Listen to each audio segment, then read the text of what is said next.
qohumluğa əlaqəni kəsmə. Hətta kafir olsa belə, qohum, Yahudi, Xristiyan, qohumluq əlaqələr var. Sən get, əksinə, niyyətində dəvət olsun, başa sal onu. Məsələn, deyək ki, sən sahabələr söyəndə əhl-i beyti də söysən, başa sal onu. Məsələn, düzdür, ən böyük düşmənlər, məsələn, Rafislərin Ömər ibn Xattabdır. Çünki Ömər ibn Xattabın vaxtında o dövlət alındı. İran, yəni ateşpərəstliyi o vaxtı söndü. O söndürdü onları. Ona görə ondan çox inciyidilər. Lakin, elə də olub ki, Əli ilə Ömər çox yaxın idi. Qohum idi.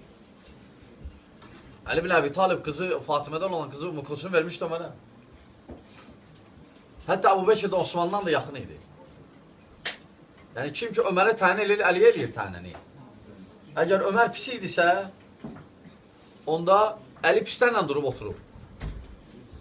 Pisə necə qız verir? Aydındır, kim sahabələri təyin eləyir, Əhl-i Beytə təyin eləyir. Baş salmaq lazımdır, baş salmaq lazımdır. Aydındır, onlar bir tərəfə deyiblər, başqa tərəfə fikirləşməyiblər.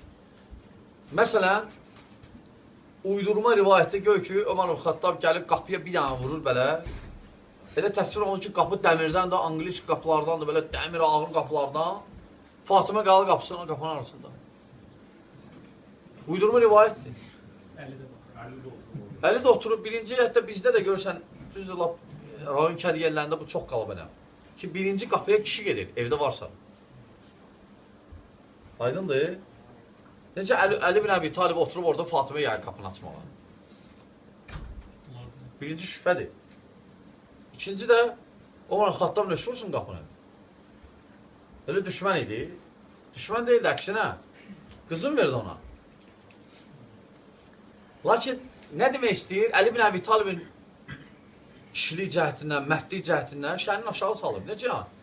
Əli bin Əbi Talib yoldaşı belə eləyən, lap istəyir, Ömər istəyir, kim olsun, Əbu Bakır və başqaları, Maviyyə və başqaları.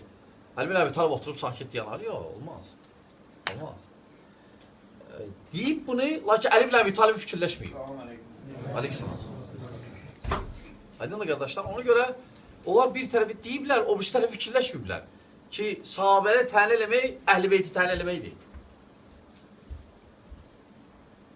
Baş salmaq lazımdır sadəcə, baş salmaq.